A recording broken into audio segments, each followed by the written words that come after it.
మట్టిని, మనిషిని, చెమటను, చెట్టును ప్రేమించే సహజ లక్షణం కమ్యూనిస్టు సిద్ధాంతాలది. స్వేచ్ఛను, మార్పును, క్రాంతిని ఆకాంక్షించే భావజాలం వారిది. పోరాటాలకు ప్రతిరూపం. కార్మిక, కర్షక, అణగారిన వర్గాల గొంతుక.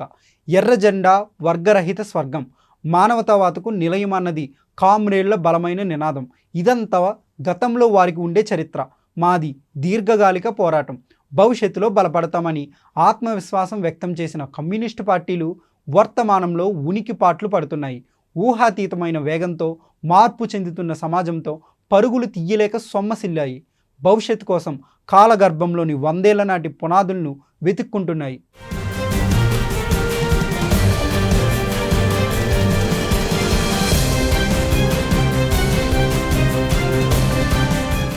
ప్రజల పక్షాన నిలబడే కమ్యూనిస్టులంటే సమాజంలో ఎనలేని గౌరవం. వెనుదీయని వారి పోరాటాలపై సమాజంలో అపార నమ్మకం. స్వార్థం, సంకుచిత్వం, సంపదలపై వ్యామోహం, పదవుల కలహాలు, కులమత రాజకీయాలకు దూరంగా దేశం కోసం, ప్రజల శ్రేయస్సు కోసం ఉన్నత ఆశయాలే ఆయుధాలుగా కమ్యూనిస్టుల ప్రస్థానం ప్రత్యేకమైనది. గ్రామ స్థాయిలో వారు రగిల్చిన అరుణారుణ చైతన్య స్ఫూర్తి కిరణాలు అభ్యుదయ సమాజానికి బాటలు వేశాయి. దేశంలో చాలా పార్టీలు రకరకాల అవినీతి ఆరోపణల్లో కూరుకుపోయాయి.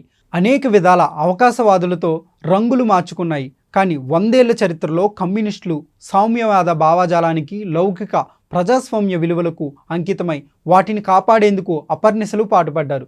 సెక్యులరిజాన్ని కాపాడడంలో, వివిధ వర్గాల్లో ఆధిపత్య శక్తులను నియంత్రించడంలో, ప్రజలను చైతన్యం చేయడంలో కమ్యూనిస్టుల పాత్ర గణనీయంగా ఉందన్నది వాస్తవం. ముఖ్యంగా వెట్టి చాకిరీ నిర్మూలన, భూ సంస్కరణలు కామ్రేడ్ల విజయాలకు చారిత్రక నిదర్శనాలు.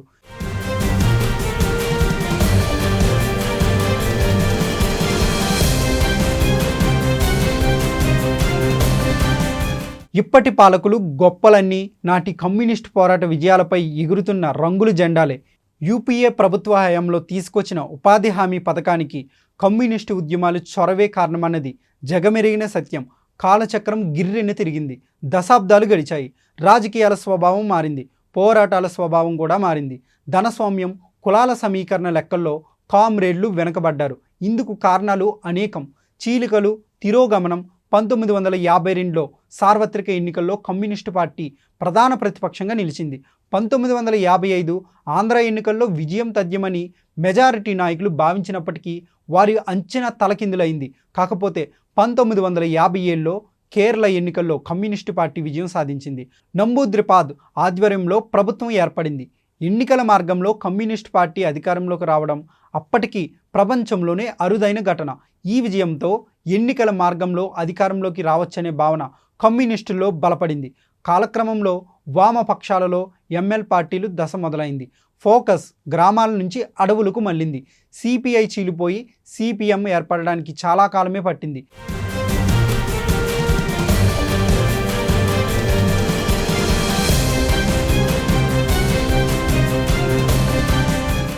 1952, 1957 పార్లమెంట్ ఎన్నికల్లో ప్రధాన ప్రతిపక్ష హోదా సంపాదించిన కమ్యూనిస్టు పార్టీ ఇవాళ పార్లమెంట్లో ప్రాంతీయ పార్టీల కంటే వెనకబడి ఉండడం బాధాకరం. మార్పును స్వీకరించాల్సిందే.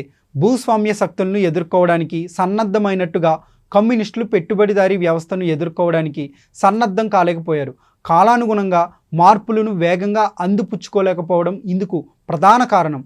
అందులోనూ ఈ 100 ఏళ్లలో సమాజం పల్లెల నుంచి పట్టణాలుగా, పట్టణాల నుంచి నగరాలుగా మారుతున్న దశలో కమ్యూనిస్టులు ప్రయాణం నగరాల నుంచి గ్రామాలకు, గ్రామాల నుంచి అడవులకు భిన్నమైన మార్గంలో సాగింది. అదే సమయంలో అంతర్జాతీయంగా పెట్టుబడిదారీ విధానం రూపం దాల్చుకుంది. వర్తమానానికి అనువుగా తీర్చిదిద్దుకుంది. అయితే కమ్యూనిస్టు సిద్ధాంతంలో ఆ మేరకు పరివర్తన జరగలేదు.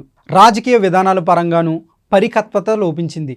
ప్రభుత్వాలను శాసించే స్థితి నుంచి రాజీ ధోరణుల వైపు అడుగులేయడం కూడా వామపక్షాలకు గొడ్డలి పెట్టయింది. పోరాట పందాపై పట్టు సడలింది. అధికార పార్టీలతో, ప్రభుత్వాలతో మెతక వైఖరులు కామ్రేడ్ ప్రతిష్టతను దెబ్బతీసింది. కమ్యూనిస్టు రాజకీయాల్లోకి యువతరం మొగ్గు చూపకపోవడం, కాలం చెల్లిన సిద్ధాంతాలతో రాను వైభవం మసకబారుతూ వచ్చింది. చివరకు ఎన్నికల్లో సొంతంగా పోటీ చేయడానికి కూడా సాహసించలేని దుస్థితి ఏర్పడింది. 1-2 సీట్ల కోసం ఇతర పార్టీలతో పొత్తుకు వెంపర్లాడే దుర్గత దాపరించింది.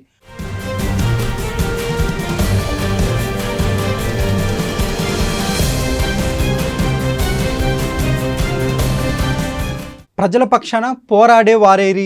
సమకాలీన రాజకీయాలు పూర్తిగా మారిపోయాయి. సిద్ధాంతాలు, విధానాల కంటే అవసరాలు, స్వప్రయోజనాలే ఆయా పార్టీలకు ప్రధానమయ్యాయి.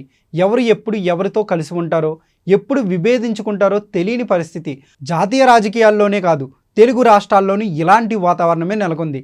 అభివృద్ధి, సంక్షేమం, జీవన ప్రమాణాల గురించి ఆయా ప్రభుత్వాలు, పార్టీలు ఎవరెన్ని చెప్పినా కమ్యూనిస్టుల పోరాటాలకు మూలమైన ఆనాటి సమస్యలు నేటికి ఉన్నాయి. విద్య, ఉపాధి, శాంతి భద్రతల నుంచి హక్కుల వరకు సామాన్యులు, పేదలు ఇబ్బందులు ఎదుర్కొంటూనే ఉన్నారు. వ్యక్తులుగా వ్యవస్థలతో పోరాడలేక వేదన చెందుతున్నారు. గతంలో ఏ చిన్న సమస్య తలెత్తినా ఎర్ర జెండాలతో ఉద్యమించే కామ్రేడ్లు ఇప్పుడు కరువయ్యారు. ఇల్లు కూల్చివేస్తున్న నిరుద్యోగులు లాఠీ దెబ్బలు తింటున్నా వారి తరపున నిజాయితీగా ముందు నిలిచేవారే లేరు. ప్రతిపక్షాలు రాజకీయాల కోసం హంగామా చేసిన బాధితులకు పూర్తి భరోసా లభించడం లేదు. ఇలాంటి సమయాల్లో కామ్రేడ్లు అండ ఉంటే పరిస్థితి మరోలా ఉండేదని సామాన్యులు భావిస్తున్నారు.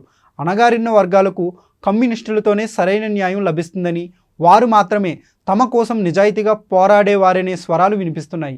మేధావి వర్గాలు కూడా ఇదే అభిప్రాయాన్ని తెలుపుతున్నాయి.